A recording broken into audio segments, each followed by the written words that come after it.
You're listening to the Build Your Business podcast, powered by Turnkey Coach, where we help business owners find freedom over fear. I'm Matt Reynolds. And I'm his brother, Chris Reynolds. Join us as we help build your business and move from fear to freedom together.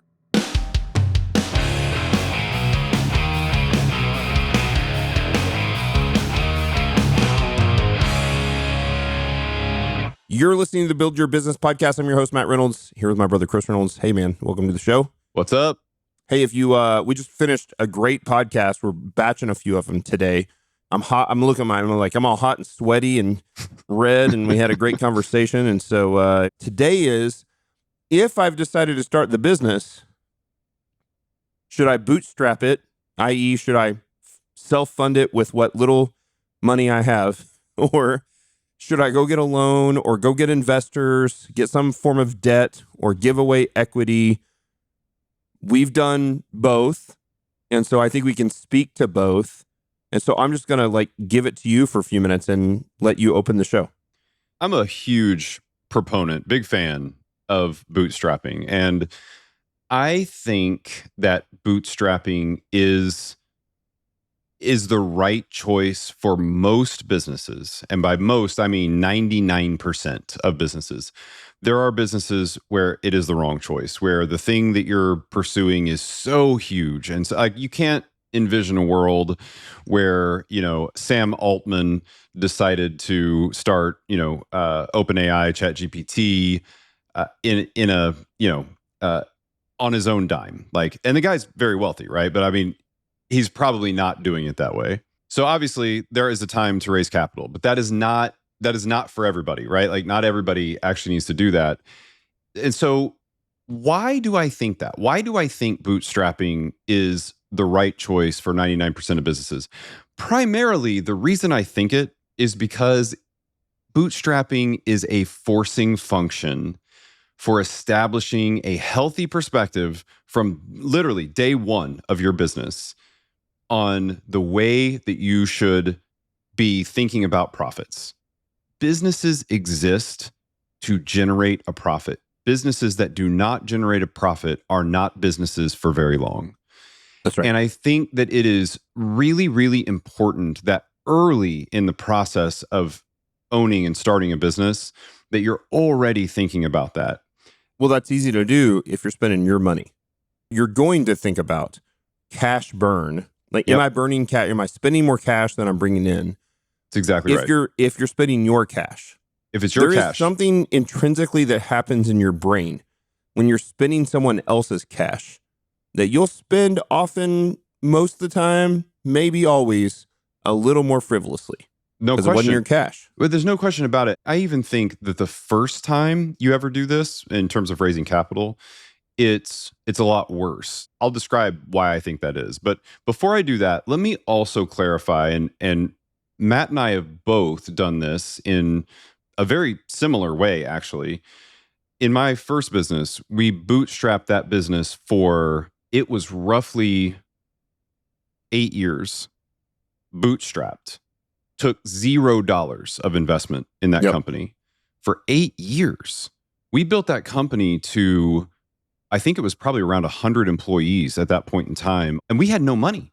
We were super poor kids. I had no money. We were raised in rural Arkansas as Southern Baptist preachers' kids with a dad that had a church in rural Arkansas of maybe 60 people. Yeah.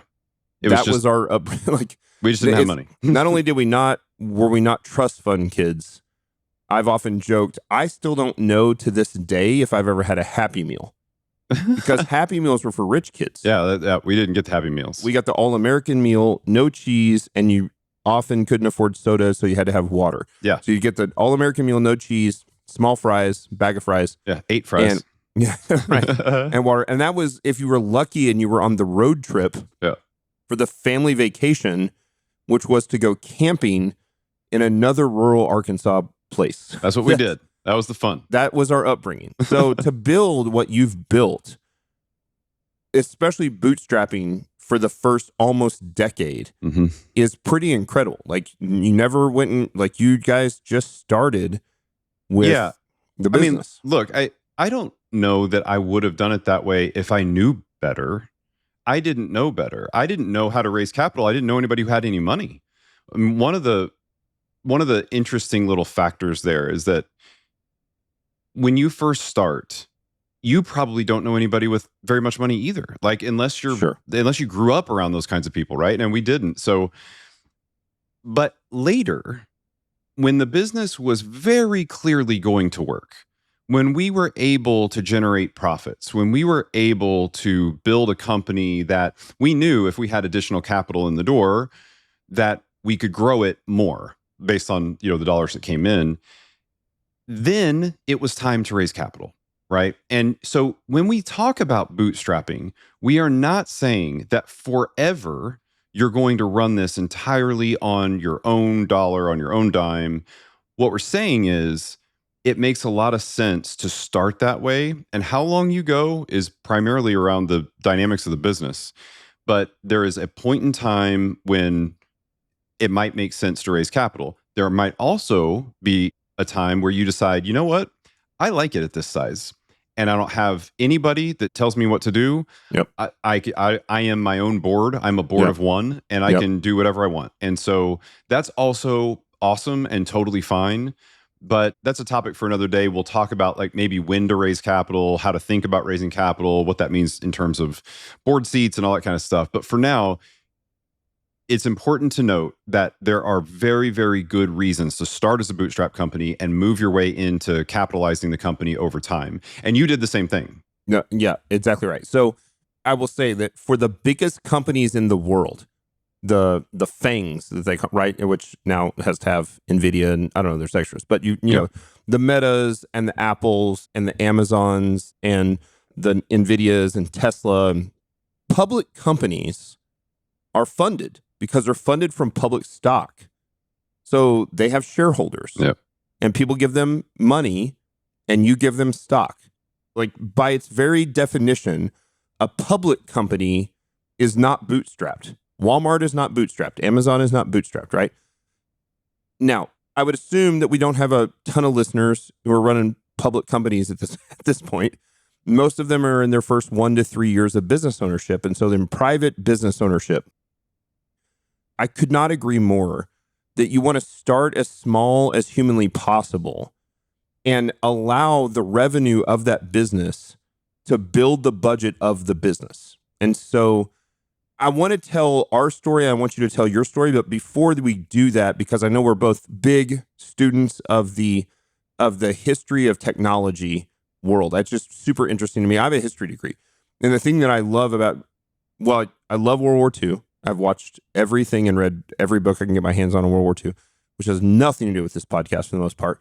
But I also love the history of Silicon Valley and the family tree of that. Most of our listeners will know and will put a picture in their head of Steve Jobs and Wozniak in a garage, or Sergey, Sergey and who's the other guy from Google? Anyway, Larry Page. Thank you, Larry Page. That's and they were kind of bootstrapping in the early days. What has changed from the kind of late 70s and 80s to 90s to now in the tech industry with that bootstrapping world? Yeah, such an interesting conversation. And we could spend a whole podcast off talking about that and even the history of technology, which would be very fun. But here's what I'll say. What changed is that an enormous amount of capital entered the world. That's right. That's what changed. And this is hard probably for most listeners to, if you're not in this world, it's not something that's just going to click immediately, but it's easy for me to skip over this fact. Most companies that are capitalized, most companies that have received money from other individuals that do not work in that company or part of the organization are funded with private funds. Right. And that's different than the stock market. First off, so you say most, I would say all. Every single company that, and we say the word capital because this is kind of an early business podcast, that just means money, right? So when you bring money into the company that's not yours, the term bootstrapping is a ground roots term that means you've started the business entirely with whatever you have in the bank and your sweat equity, computer and internet connection. Yeah, that's it. Whatever. Right? That you're paying for. Yeah. You bought the computer and you're paying for the internet. That's right. And when you bring in money or capital, there's only two ways to do it in the beginning, because you're a private company. You have to hit certain benchmarks to become a public company. It's very difficult. That's an IPO. Again, another story, probably 5 years from now, 5 years from now on the podcast, right? Something we haven't done is go public. Is that you can either bring on debt, so you can get loans from a bank or from somewhere else, debt, or you can bring in money from private individuals, which are often called angels in the early days. So an angel investor is a single person or family who've decided to give you money in exchange for equity, or occasionally for convertible debt. And to make those terms really simple, it just means it is debt right now, and if you can't pay the debt back, you give them the equity. That's right. So essentially, you're trading percentages of ownership of the company for money from wealthy investors. And these types of investments, these angel investments, are the highest risk, but they're also the highest return. Yep. Potentially the highest return. They're also, because they're the highest risk, they often go to, most of the time they go to zero. That's right. But for people who have done it well, you hear about the people who invested in Uber, Tesla, whatever, in the very early days, and their $10,000 investment is now worth $10 billion. Right? Yeah. But for every $10,000 investment that goes to 10 billion, 1,000 go to zero. Yeah. Yeah. So you have three options early on in business. Bootstrap it all on your own, grow slow, grow small, do the best you can with what you have, take on debt, which means you have to have collateral for that debt. So you often have to pony up, you have to take out a second loan on your mortgage. You have to put up money in a CD if you have money in the bank, which most business owners don't have $100,000 or $200,000 to collateralize the loan. Or you have to accept money from wealthy individual angel investors to give you money. From there, and I won't spend hardly any time on this, it goes from essentially angel investor in like individuals to institutional investors, which is venture capital, which is often tends to be still more risky, still more early, Series A, Series B, and that term just means like every time you raise money, it's a new letter, right? To private equity, which often doesn't come in until you get to like Series C, Series D, Series E, Series F. Yep. And then eventually, if a private equity company comes in, they're either trying to extract as much profit as possible out of the business, or they're trying to IPO the business and go public. Or they're trying to sell it to a strategic investor. Right, so, correct. A competitor or something like that. So if you're a business that's, say, bringing in something between $50,000 a year and $250,000, you're under $1 million. Let's say you're under $1 million in total top line revenue per year. Our argument is 99.9% of the time, you should be bootstrapping with everything you have. Yep. Not taking out debt, not taking money from investors. There are lines that you can cross. I think at maybe a $3 million to $5 million mark of top line revenue, you might think about taking on angel investors, individual investors. Until you hit that mark, bootstrapping is the way to go. Yeah, for sure. And I think part of this is just, let's think about the mindset of what happens when you take capital, a large amount of capital, let's say, from something else. So, you have an idea, and the idea, it's, I'm sure some of you on this that are listening to the podcast have seen Silicon Valley. And it's a good example of, you have an idea, you think this thing's going to work, you're going to go, and maybe you've proven it out to like a teeny tiny degree. So there's just this range on, you've got an idea, how proven out is it? Well, go back to my example, 8 years in with a ton of revenue and a ton of customers, it's extremely proven out. But if you just have an idea floating around your head, you have zero customers, you have no, your pre-revenue, it's very unproven. And so the question is, what are your tendencies whenever you are taking a large amount of capital from somebody else? Well, your tendencies are to spend too much cash. That's number one. Like most of the time, what happens is people who have not ever been exposed to a large amount of money get completely drunk on the money very quickly. Like it's crazy. You literally lose your mind. That's what happens. You're like, oh, there's infinity money now. Guess what? There's not infinity money. There's a finite amount. Where does it go? So it goes to payroll primarily. Yep. You hire a bunch of people. You give all the people that have been with you since the beginning big raises. Yep. Right. And you spend money on advertising and marketing tremendously, more than you would have spent if you were bootstrapping the thing. More lavishly on travel. Maybe you start bumping up the way you're first class seats, fancy hotels, nicer hotels, better restaurants. I mean, this is what happens, right? And it gets fat. I mean, that's really what we call it. It's just like it just gets fat. And so people are terrible at this. At the end of the day, you don't want to do that because it sets a bad tone from day one. I think what it does is it puts you in a position to set bad habits early in the company's history. And so again, there are companies that have done this well. There are people who have done this well, but you've got to be a certain kind of person. And this is really what turns into a unicorn when you take a large amount of capital. So let's take that off the table because most people listening to this are probably not even thinking about going to raise a large amount of capital.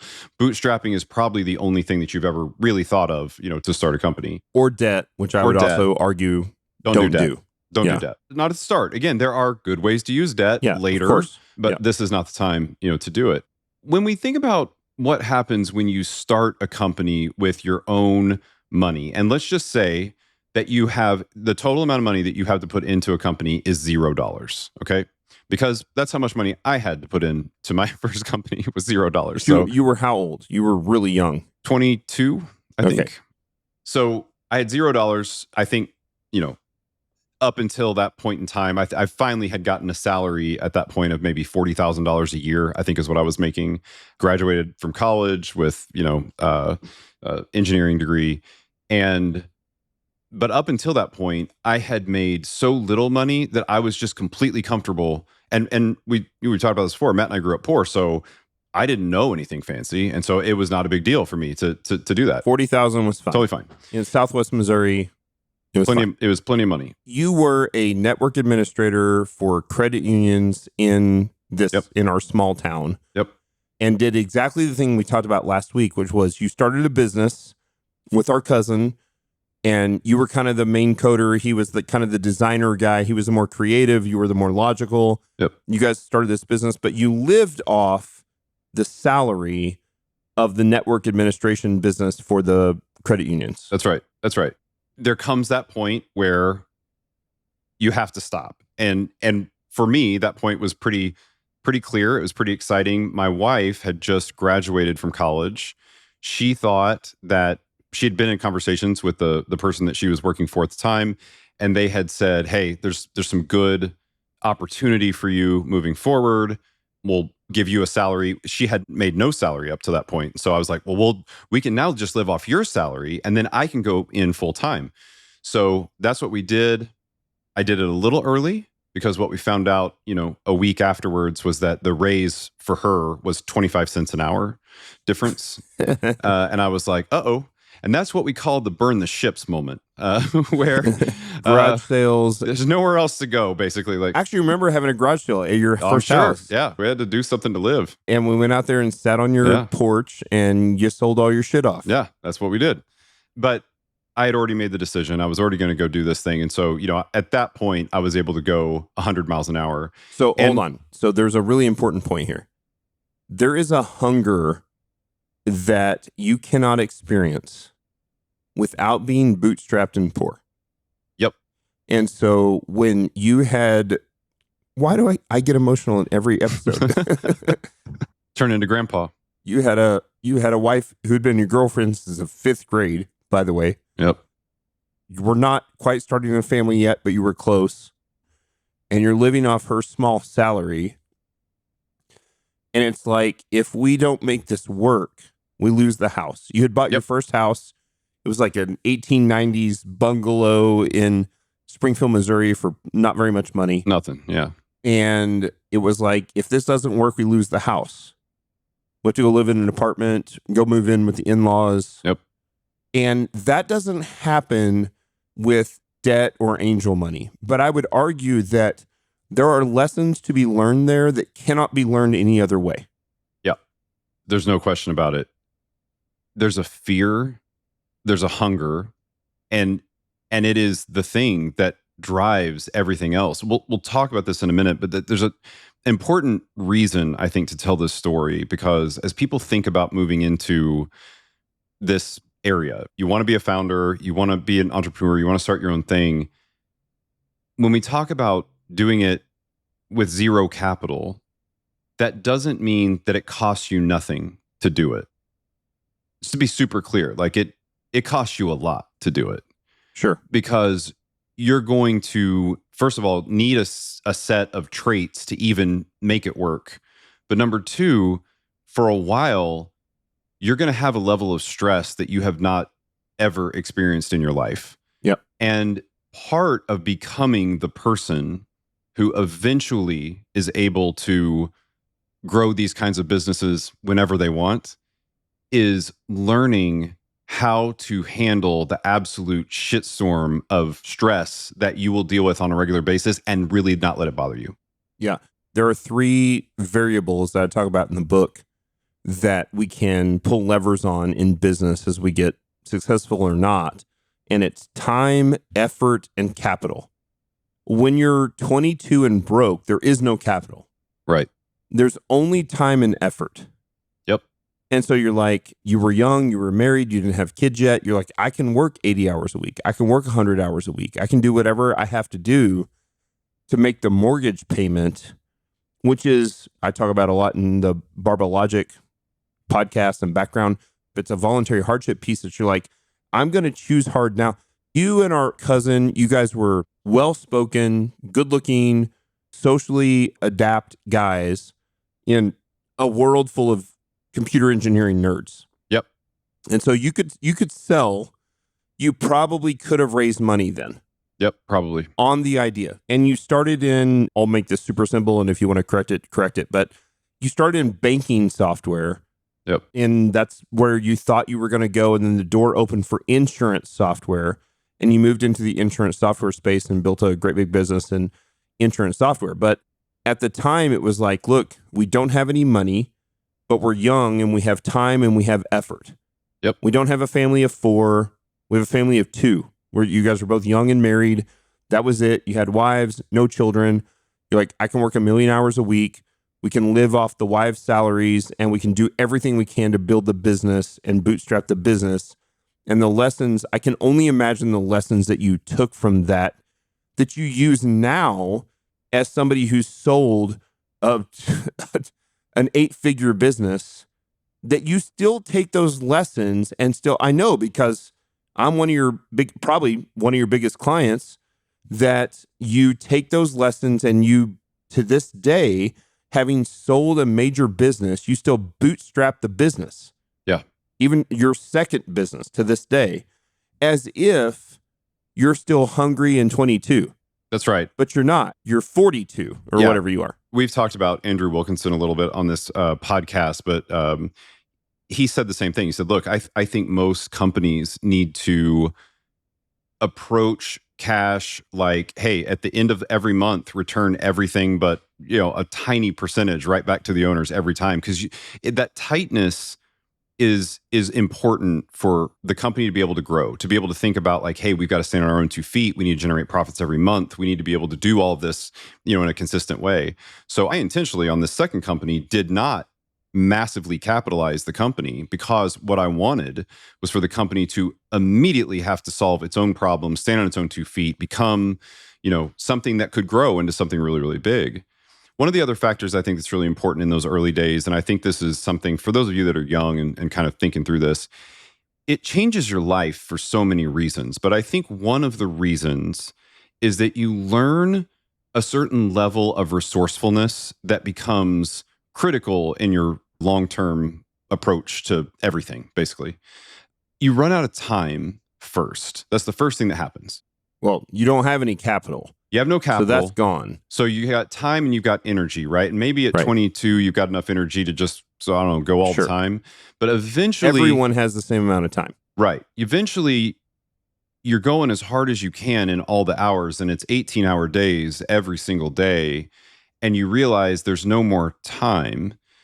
Before you get to that point, there's a change that happens. And that change is everyone that you know and everybody that's ever, told you how to live life has said, there's a pretty clear way to do this. It's 8 to 5 and it's Monday through Friday, and this is what we do.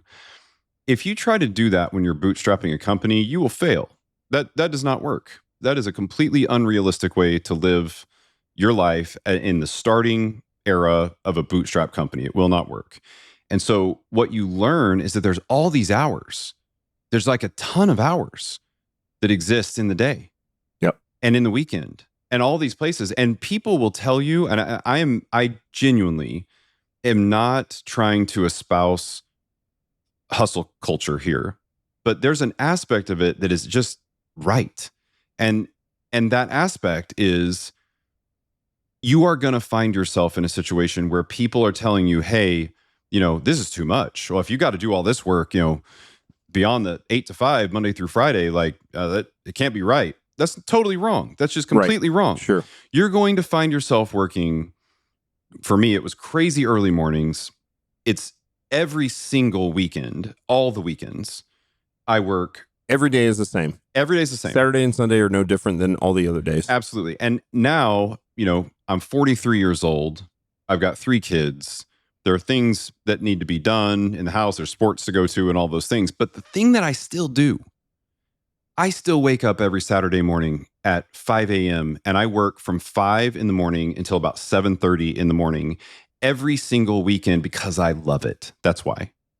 Yep. And when I take my kids to a practice, I throw my laptop in the car because driving home is just an additional drive. I might as well just sit in the parking lot, tether through my phone, and get a bunch of work done, right?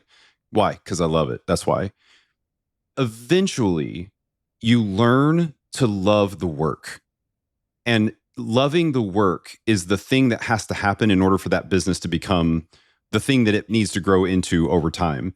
And that is the grind of the bootstrapped world, is all the pressure that you have, because at the end of the day, you got to pay the mortgage, you got to buy groceries, you got to do the things you need to do. And so that pressure, I think that pressure is hugely valuable. And I think having a giant pile of raised capital removes the pressure, which is not good. Yeah, agreed. We did the same thing. I started later than you. I was, 29, 28, somewhere in that ballpark.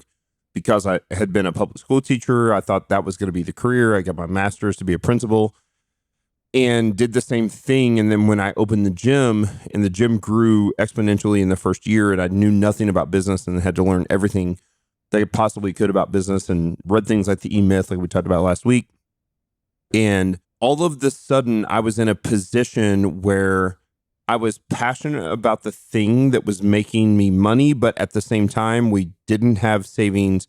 We didn't have capital. Public school teacher in Southwest Missouri, I think I was taking home 30 grand. Like the take home was 30 grand a year. It was terrible.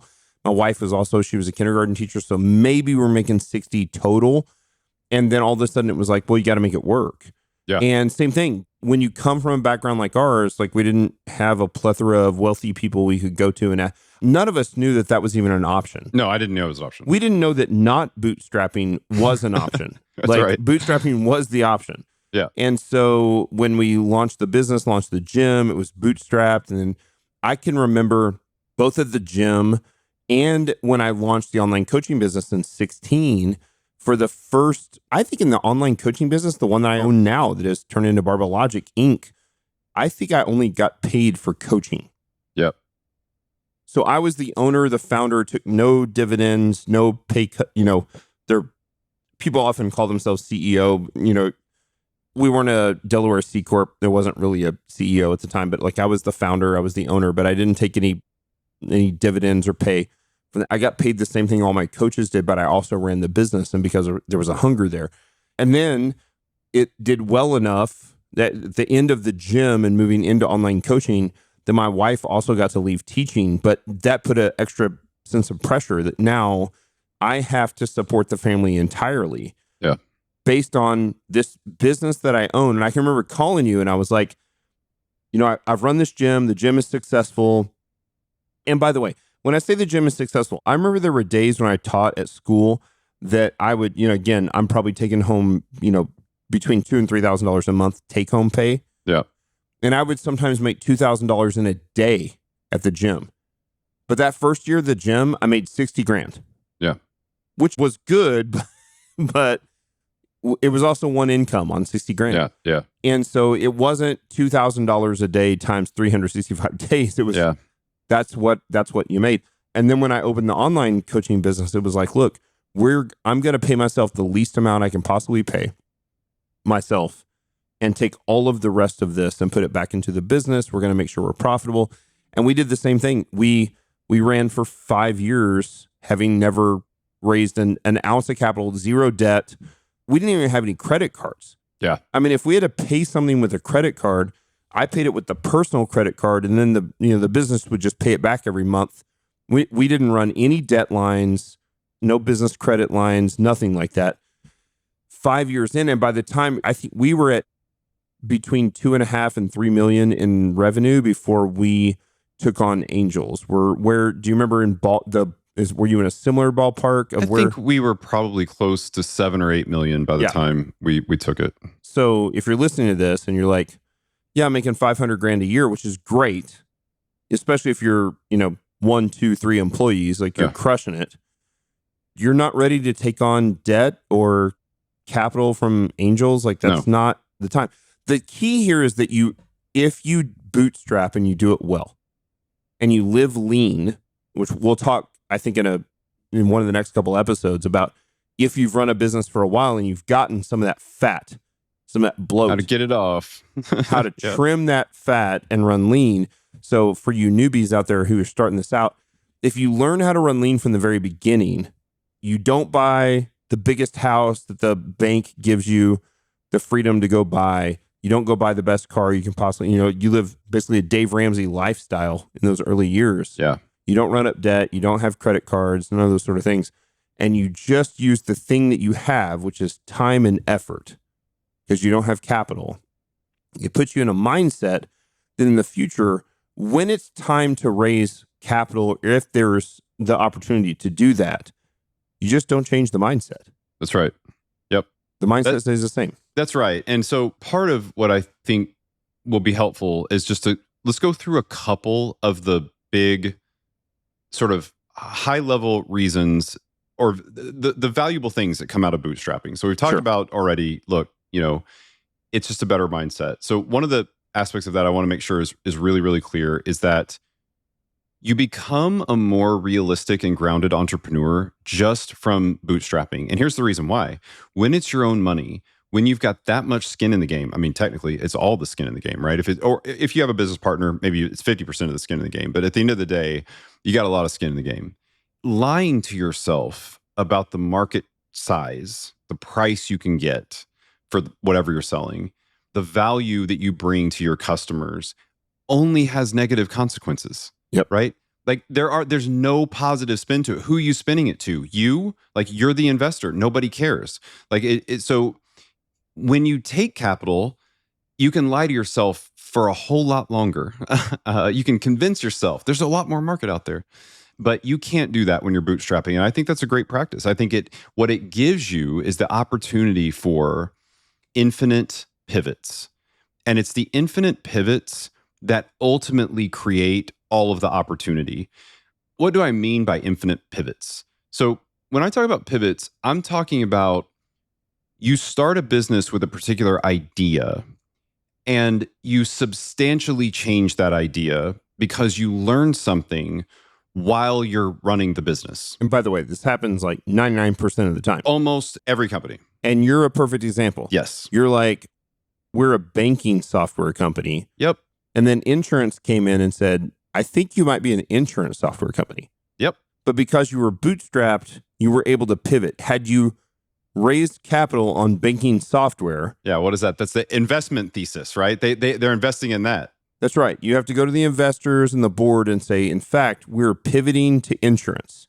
And I would imagine there would be a significant amount of pushback. Now, for us, we were a successful business. We were profitable. B2C, we didn't raise money until we were ready to go B2B and government sector. Yep. But as soon as we did that, we're locked into B2B and government sector. Yep. I can't go back to the board and the investors and go, hey, B2B and government sector didn't work. We're going back to B2C. We both have the story of you had the freedom to pivot to the insurance industry from the banking industry. I no longer have the option to pivot from the B2B and government sector back to B2C. Luckily for us, it's worked. But if it hadn't, I would be doing a down round, raising capital, selling off most of, remember, whose equity is in the ownership of the company? It's mine. That's right. It's the founders. Yep. And so you're selling your equity. So you sell your stock, but you don't get to take the money. That's right. The money goes into the business. And so you sell that on the idea that we believe we can pivot this way. So you guys were able to pivot before the capital raise. Yep. We pivoted after the capital raise. We now have kind of the flags planted that this is where we're going. And again, they've worked out, so it's worked well, but it was risky for us. You guys were able to essentially pivot on a dime. I remember the story. Like you went to some conference that was mostly for like banking people, and there was an insurance guy there. And he's like, do you think you can write insurance software for this? And you're like, yep. Yeah, at that point, you're just saying yes to everything for a while. It's funny, people talk a lot about this. If you're on Twitter or X, whatever, people talk a lot about how you need to say no a lot. When you are a bootstrapped entrepreneur, that is exactly the wrong advice. Yeah. At the start, you need to say yes a lot. After you've said yes quite a bit and you've been able to see a lot of hands at the poker table, at that point, you get to start saying no a lot, right? Yeah. But it's really important to note that your idea is not going to be right coming out of the gate. Like it's not going to be right coming out of the gate, which means don't get too married to it, right? Like that's fine. Instead, you want to iterate your way to greatness. Sure. And that means you are going to need to get very pliable in terms of the way that you see the future playing out in your world. You may have already told your parents and your family and everybody, like, this is what I'm doing. I'm so excited about it. And you may feel a little bit of pressure that going to them and saying, actually, that's not going to work. And this other thing's going to work. And you may have to do that 6 or 7 times. You might have to do it 10 times. And that may sound a lot really easier to do than someone who's giving you $1 million. That's right. And actually, it doesn't matter. Like, it's the right thing. Like, remember this. The people in your life that are not entrepreneurs themselves, and certainly not successful entrepreneurs, they have no idea how this process works. Right. So they may feel like all those pivots are little mini failures. Well, Chris has failed again at such and such or whatever. Like, nope, that's not how it works. This is supposed to be the way that it goes. So iterate. It's the way to go. Well, and remember, like, you can take some of these giant businesses and look at Facebook / Meta, which was just going to be sort of a social media network for college kids, and what it's turned into at this point. Like, it's the whole world. It's Instagram. It's the glasses. It's AI. It's augment. You look at Google, who was like, they were just a search engine. Yeah. And now they're phones and their Google Cloud and their YouTube and their, so all those iterations occur with all great businesses. Steve Jobs, I want to have the personal computer at home. Like, what's the thing that makes him all the money in the beginning? Because it's the iPod and the iPhone. Yeah. The computers are great, but these are the things, right? And so the iteration occurs no matter what. And so I think getting stuck in this is who we are no matter what, we'll never pivot. And I think for us at Barbell Logic, we were like, we were just going to serve our clients. And then we're like, well, we got 60 coaches. How many clients can we serve? Yeah. If every coach has 100 clients, we can serve 6,000 people. But a core value of our company is to serve as many people as we possibly can to improve their quality of life by experiencing strength. We cannot do that in the B2C industry. We can go from 6,000 clients to 6 million clients in the B2B industry and in government sector. While not leaving, we haven't left the B2C industry. that continues to be like the flagship alpha tester. We do all, that's who we are. But I think getting stuck in that, like being bootstrapped allows you to pivot into those places that you could not pivot had you raised the money on a story. I always use this image in my head, which is you're just walking down a path that is super foggy, all right, just crazy foggy. And all you can see is like 10 feet ahead from you. Sure. The reality is the iterations, part of the reason that you have to iterate to find the thing that works is that you've just seen more of the path. You've walked down it far enough. Like, okay, well, I don't know where this thing ends a mile from here. I have no idea where it ends a mile from here, but I know that 10 feet turns to the right. I can see that. Right. So I'm going to go out there and turn to the right. And then what can I see? Well, I got a new 10 feet. And what am I going to do now? Right? There's a lot of uncertainty built into all of this. And the ability to handle the uncertainty is a big part of the trait that can make you ultimately very successful. We'll talk about some of those traits in just a second. But before we do that, I also want to mention one other aspect that I think is really important to bootstrapping. And this is, I would say, almost entirely about pre-capital. Okay, so this is not so much for the companies like Matt and I that have gone out and bootstrapped and then raised capital and then continue to grow it. There's this other aspect, which is bootstrapping can enable and encourage to some degree businesses to find the right size. The older I get, the more I love this idea that not every business needs to be $1 billion unicorn. Yep. It's like there are businesses that have failed because they tried to push to scale that didn't make any sense in their actual business. And if they had just stayed at whatever size they were at, and they could have just generated profits for 20 years, sure. Like a lot of profits. For some people, that's not exciting. You're not going to grow the company, whatever. But just know that that is actually a completely fine thing. There's nothing wrong with owning a company, no matter what you hear on Twitter and X and whatever, the news, all the various places where people say, you need to turn this stuff into unicorn businesses. If you're comfortable generating $1 million profits a year, you're fine. Yeah, right. It's fine. Yeah. No, and not only that, I'm jealous. Yeah.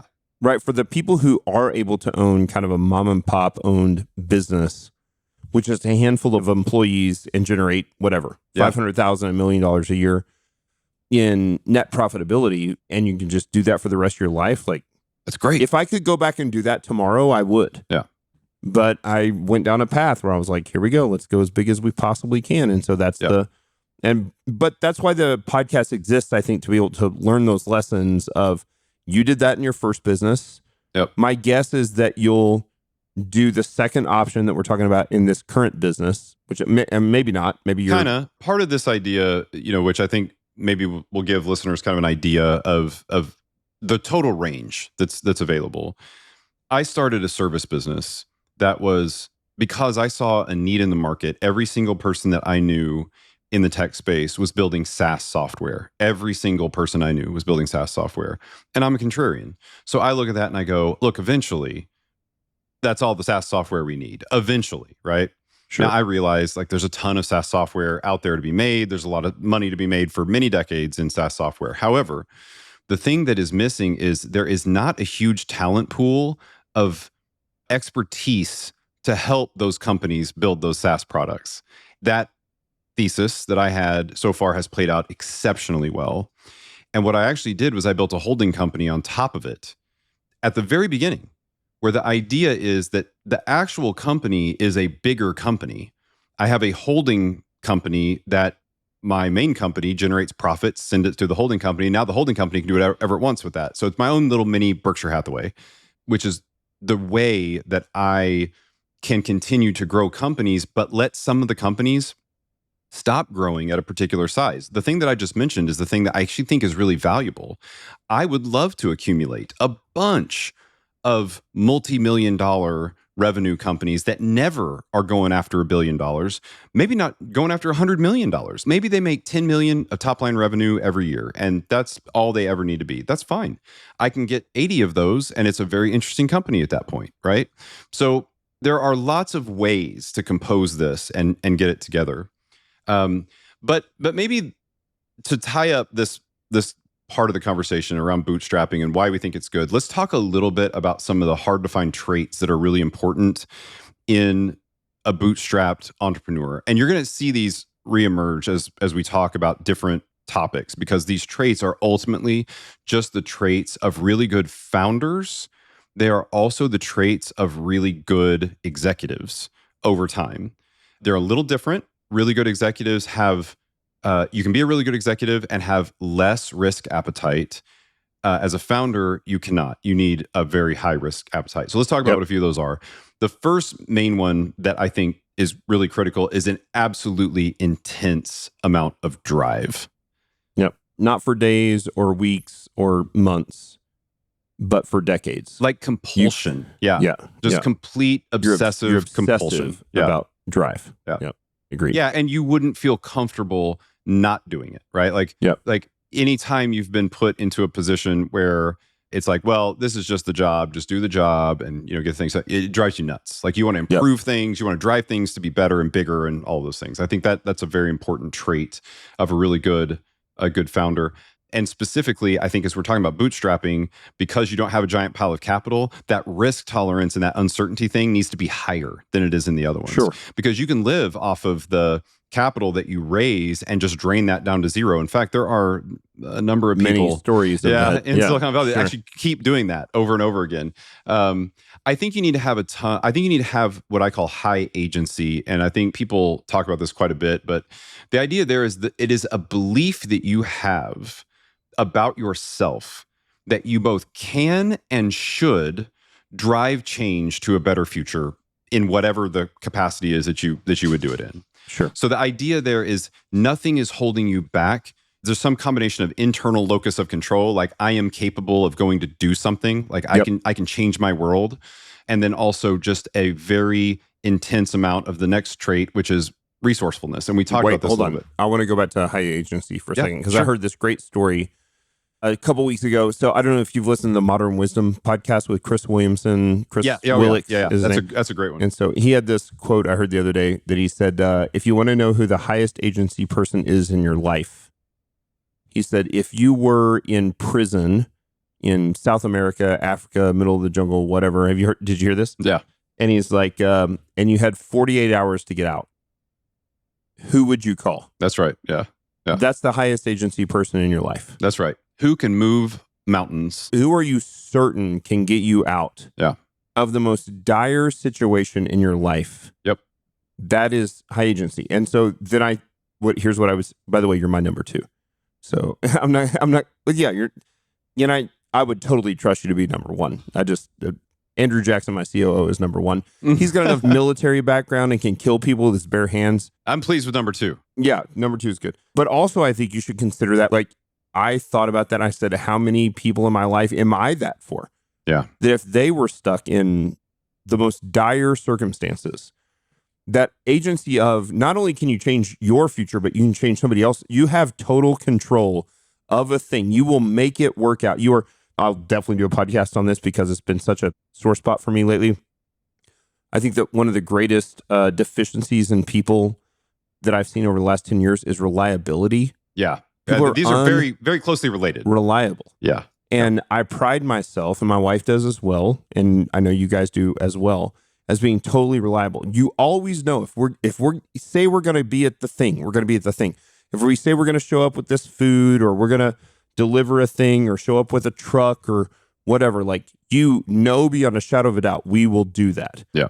But I am frequently let down by the majority of people in my life who say those things and then don't follow through with those things, which tell me they're not high agency people. That's right. And so I think everyone should try to pursue more agency in their life and to be more reliable. But I think there is an innate piece, as you're explaining, in some of these hard to find traits in entrepreneurs who can bootstrap and be successful. Yeah. There's something innate in them that creates this high agency. I'm careful not to say, like, I don't know it's always from birth, because I don't think I kind of think you've been that most of your life. And I think I haven't been that most of my life, or I wasn't that in the first, say, 25 years of my life. And then something happened over the course of, So I think things can change that and force you into high agency, resourcefulness, reliability, those sorts of things that we're talking about that create this ideation of a wonderful entrepreneur. Yeah, no, that's absolutely right, and we could probably do a whole podcast, by the way, on high agency, just because I have the same experience, by the way, where I'll get people that I feel like are really really good to help, with some of the projects we work on or whatever, and they'll be good for a short period of time, and then all of a sudden they're just not anymore. Like the agency's gone. Yeah, yeah. But one aspect, and I think this is actually a sub point of having high agency, but you can also be thought of as its own trait, is just resourcefulness. Part of the reason that someone is high agency is that they are stellar at recognizing where they have resources that other people can't see. They don't recognize that they have a thing and how to use those to get shit done. I think that is missing in an enormous amount of the population. Sure. Great examples of this are just like when you have stuff to do, maybe you don't have, the money to just go pay somebody to get it done or whatever. Have you thought through all of the different ways that you could actually still solve that problem? Yeah. How do you make sure there's an aspect of resourcefulness also that I think is probably somewhat controversial, but I definitely think it's part of a good entrepreneur. And that is someone who believes the rules largely don't apply to them. And I think part of the reason that is the case is part of being resourceful is going, how strong is that wall? Right. So I joke with one of my friends here. One of the most common, and by the way, you've been this way again your whole life, and I've been this way just in the past, say 20, 25 years. I break the rules all the time now, and my wife is an absolute rule follower. I think yours probably is too. Is your wife? Oh, absolutely. Would you say that? Yeah, 100%. And she'll say, you can't do that. And I say, I do what I want. Yep. I say it 3 times a day. With the Cartman accent? I just go, I do what I want.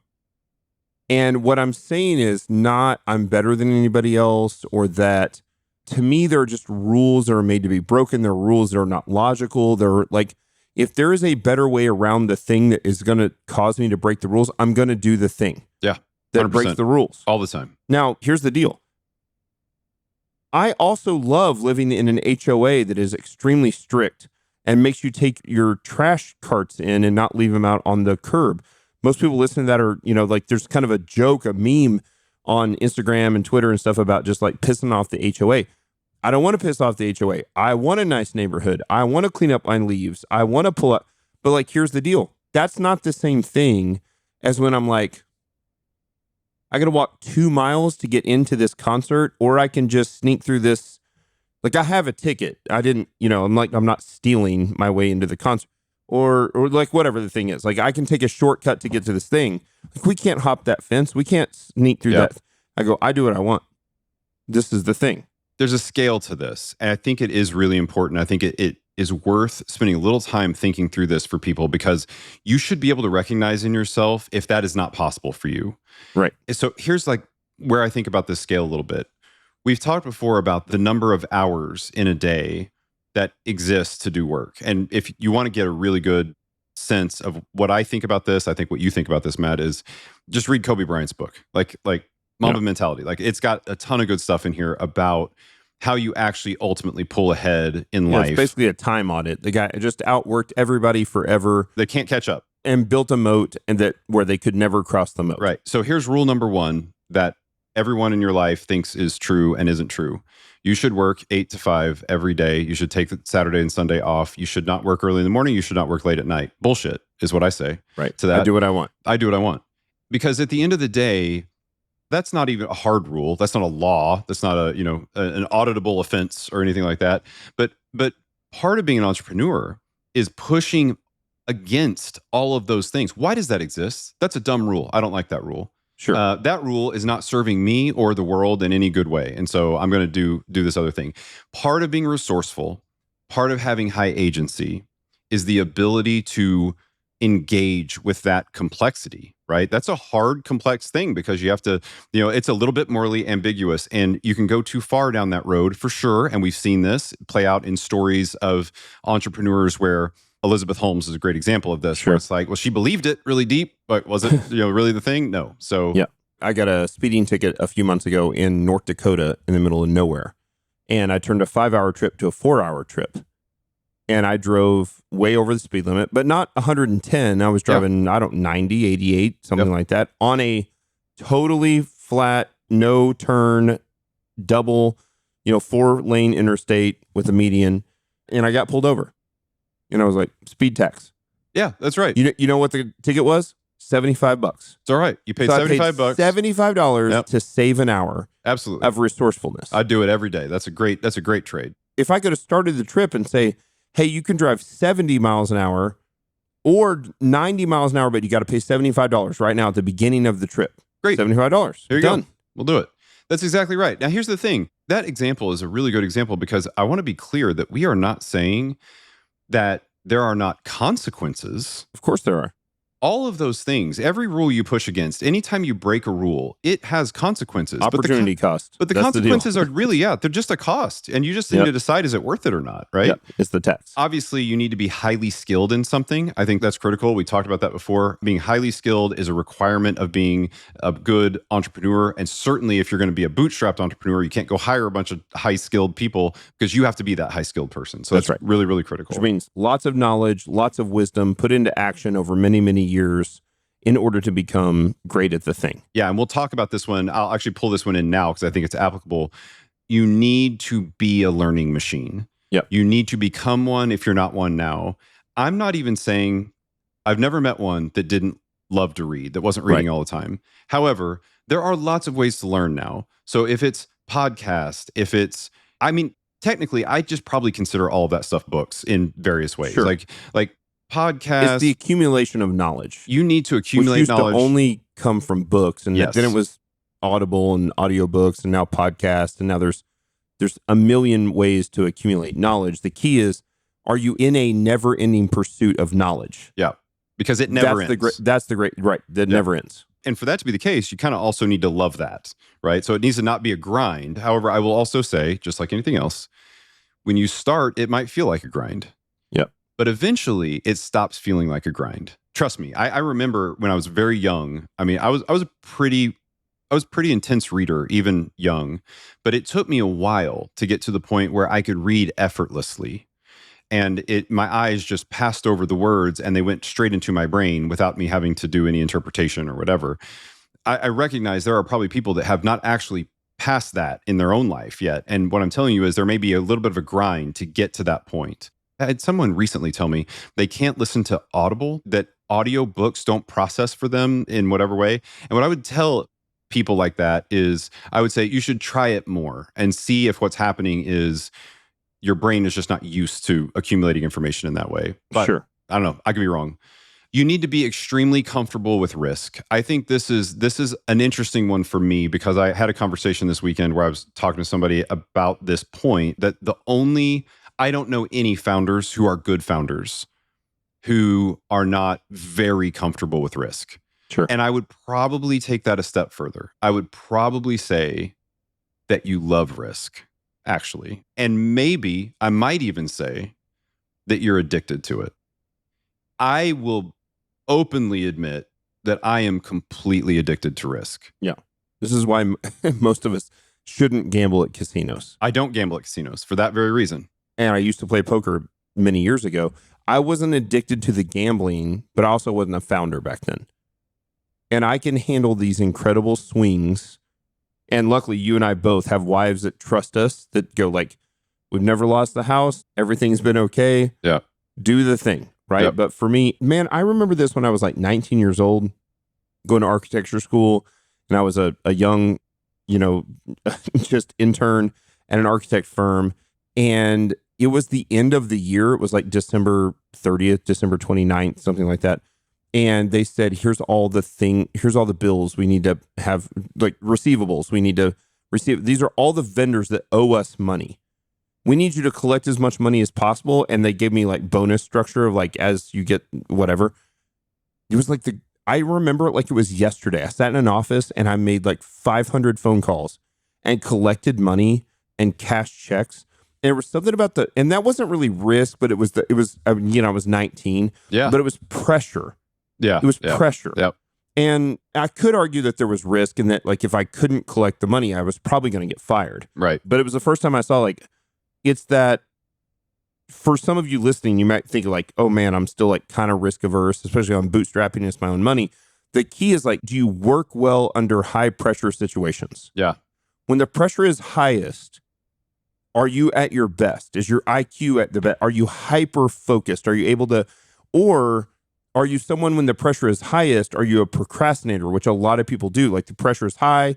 I know I have to get this done, but I'm just going to watch the Netflix thing or take the nap or do the thing. Yep. If that's you, you're probably not wired to be a founder. That's right. When the pressure is high, no matter what, no matter how you feel, no matter what your emotions are, anxiety, depression, whatever, it doesn't matter.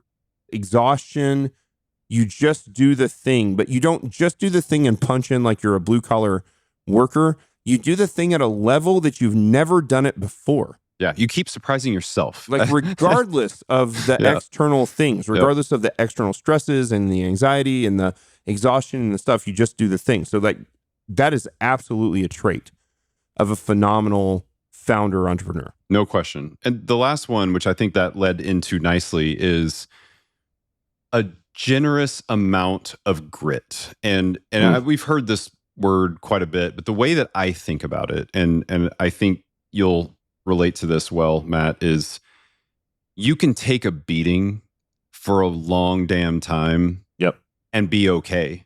Yep. So here's the thing. I think about it like, I don't know if when I was a kid, my favorite movie, one of my favorite movies was Rocky. I love the Rocky movies. Sure. And the thing about Rocky was, he wasn't the best fighter in the world, but that dude could just stay in the ring and get his face bashed in over and over and over.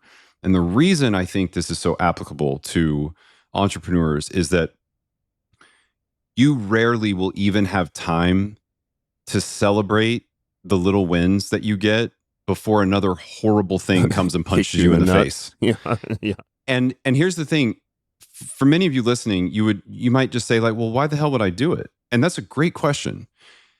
The answer to the question is that what you're actually doing, and there's actually a study, and I have not been able to find it. I've read it once.